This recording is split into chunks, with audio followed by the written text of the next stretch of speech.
Selanjutnya pada part ketiga ya kita teruskan dengan bilangan berpangkat 0. Nah, ini bilangan berpangkat 0. Bilangan berpangkat 0. Sekilas sebelum Bapak terangkan, apa yang kalian pikirkan jika sebuah bilangan berpangkat 0? Nah, kalau selama ini bilangan dikali 0, hasilnya selalu 0. 0 kali bilangan, hasilnya juga 0. Nah, bagaimana kalau bilangan berpangkat 0? Oke. Jadi sebelum ke sana, di kelas 8 kita sudah pernah belajar pola barisan dan pola bilangan dan barisan. Oke, untuk lebih gampangnya begini, sebelum kita ke sana, apa yang terjadi jika pembilang pada pecahan ternyata pembilang itu sama dengan penyebut. Pembilang sama dengan penyebut. Ingat ya, pembilang itu yang di atas, penyebut yang di bawah. Maka artinya hasilnya adalah 1. Ya, kalau A per A sama dengan 1, ya 5 per 5 juga 1, negatif 3 per negatif 3 juga 1. Oke, ini jadi sebelum kita untuk bisa memahami bilangan berpangkat 0, jadi kita pahamkan dulu bahwa pembilang dan penyebut sama, maka hasilnya 1. Oke, sekarang kita gunakan angka-angka saja supaya lebih gampang dipahamin. Jika Bapak punya bilangan 2 pangkat 3 dibagi 2. 2 pangkat 3 dibagi 2 artinya Bapak bisa disederhanakan begini. Kita bikin bilangan pecahan saja. 2 pangkat 3 per 2. Oke, artinya 2 kali 2 kali 2 dibagi 2. Nah, gimana nih? 2 dibagi 2. 2 dibagi 2 dulu. 2 dibagi 2. Habis 1. Ya, tinggal 1. Ini dibagi ini, maka tinggal 1. Maka kalimatnya menjadi 1 kali 2 kali 2.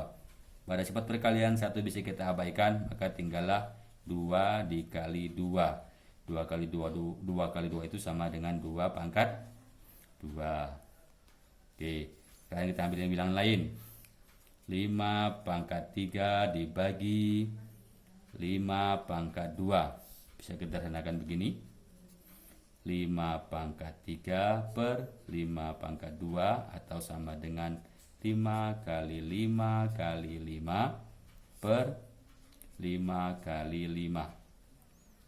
Oke, ini jadi 1, 5 bagi 5 1, 5 bagi 5 1, maka tinggal 1 kali 1 kali 5 atau hasilnya sama dengan 5 atau sama dengan 5 pangkat 1. Satu lagi. Kebetulan saja mungkin ini. Mungkin 3 pangkat 6 dibagi 3 pangkat 4. Oke. Ini sama dengan 3, 1, 2, 3, 4, 5, 6 per 1, 2, 3, 4. Ini habis jadi 1. Ini bagi 3 1, 3 bagi 3 1, 3 bagi 3 1. Maka hasilnya tinggal 3 dikali 3 sama dengan 3 pangkat 2. Nah, simak. Oke, ini kita mulai dari pangkal lagi. 2 pangkat 3 dibagi 2 saja. Sejatinya 2 pangkat itu adalah 1. Jadi 3 1, fokus ke eksponennya. 3 1 hasilnya adalah 2. Ini juga sama, 5 pangkat 3 dibagi 5 pangkat 2, fokus kepada eksponennya. 3 2 hasilnya adalah 1. Sementara yang ini 6 dengan 4 hasilnya adalah 2. Apa kesimpulanmu? Artinya kalau kita mulai dari pangkal lagi, 2 pangkat 3 dibagi 2 sama dengan 2 pangkat 3 kurang 1 atau 2 pangkat 2. Yang ini juga sama. Oke. 5 pangkat 3 per 5 pangkat 2 sama dengan 5 pangkat 3 kurang 2 atau 5 pangkat 1. atau 5 saja. Ini juga sama. Maka kalau secara aljabar ada A pangkat M dibagi A pangkat N sama dengan A pangkat M dikurang N. Oke, ini sebagai sebut awal. Ini sebenarnya sudah masuk sifat perpangkatan. Sama dengan A pangkat M dibagi A pangkat N sama dengan A pangkat M kurang N. Nah, bagaimana untuk pangkat 0? Nah, kalau pangkat 0 sederhanakan saja. Misalkan Bapak punya 2 pangkat 4 dibagi 2 pangkat 4 sama 2 pangkat 4 per 2 pangkat 4. Pembilang dan penyebut. Kalau pembilang sama dengan penyebut maka nilainya 1. Sementara ini hasil adalah 2 pangkat 4 kurang 4 atau sama dengan 2 pangkat 0. Maka 2 pangkat 0 ekuivalen dengan bilangan 1. Oh, kok kebetulan nih ya. Kita coba yang lain.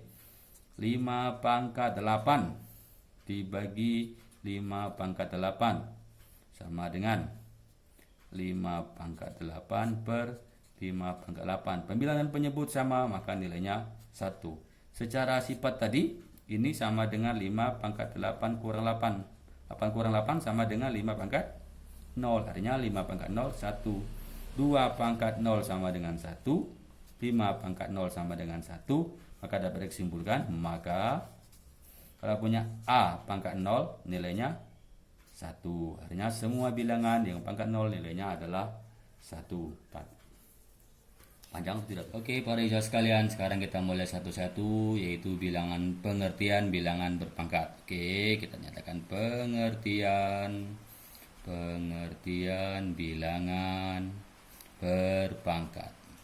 Ini sebenarnya pada hakikatnya merupakan materi lanjutan dari kelas 7 yang pernah kita bahas dulu. Jadi sekedar mengingat saja. Misalkan ada 3 pangkat 2, itu berarti 3 kali 3. Kemudian jika ada 5 pangkat 3, artinya 5 kali 5 kali 5. Artinya dapat dinyatakan sebagai bilangan berpangkat itu adalah perkalian berulang. Maka kalau secara aljabar bisa dinyatakan kalau ada pangkat n, artinya A kali A kali A, ya, terus-terusnya kali A sebanyak n kali. Itulah pengertian bilangan berpangkat. Nah, bagaimana untuk bilangan negatif? Nah, perhatikan pada bilangan negatif. Kita coba dari yang paling sederhana, misalkan negatif 2 pangkat 2, artinya dalam kurung negatif 2 pangkat 2, artinya negatif 2 dikali negatif 2, artinya menjadi positif 4. Ya, kalau negatif 2 pangkat 2 itu dapat dimensikan, perhatikan perbedaannya, negatif 2 kali 2, artinya negatif 4. Oke, bisa dipahamin? Kalau misalkan ada bilangan 4, negatif 4, oke, begini tulisannya, pangkat 3, artinya negatif 4 kali negatif 4 kali negatif 4, artinya ini negatif 64. Tapi kalau negatif 4 pangkat 3, walaupun hasilnya sama nanti, artinya 4 kali 4 kali 4, hasilnya adalah negatif 64. Jadi kita lihat, kalau kita lihat yang hasilnya berbeda, misalkan negatif 3 pangkat 4, artinya negatif 3 kali negatif 3 kali negatif 3, artinya satu lagi ya, kali negatif 3, artinya sama dengan ini, sini adalah 9 kali 9, maka sama dengan 9 pangkat 2, 9 kali 9 artinya 81. Sementara kalau kita Bapak tuliskan negatif 3 pangkat 4, artinya negatif 3 kali 3 kali 3 kali 3, berulang sebanyak 4 kali, menjadi negatif 81. Nah, inilah bentuk perpangkatan. Nah, maka berlaku, ini ada beberapa istilah ya. Misalkan ada A pangkat N, ini N itu disebut dengan eksponen. Eksponen atau derajat atau pangkat atau derajat itu juga pangkat. Itu yang kita pahami selama ini adalah pangkat. Sementara A itu adalah bilangan pokok. Nah, itu sekedar pengetahuan awal apa itu perpangkatan. Oke.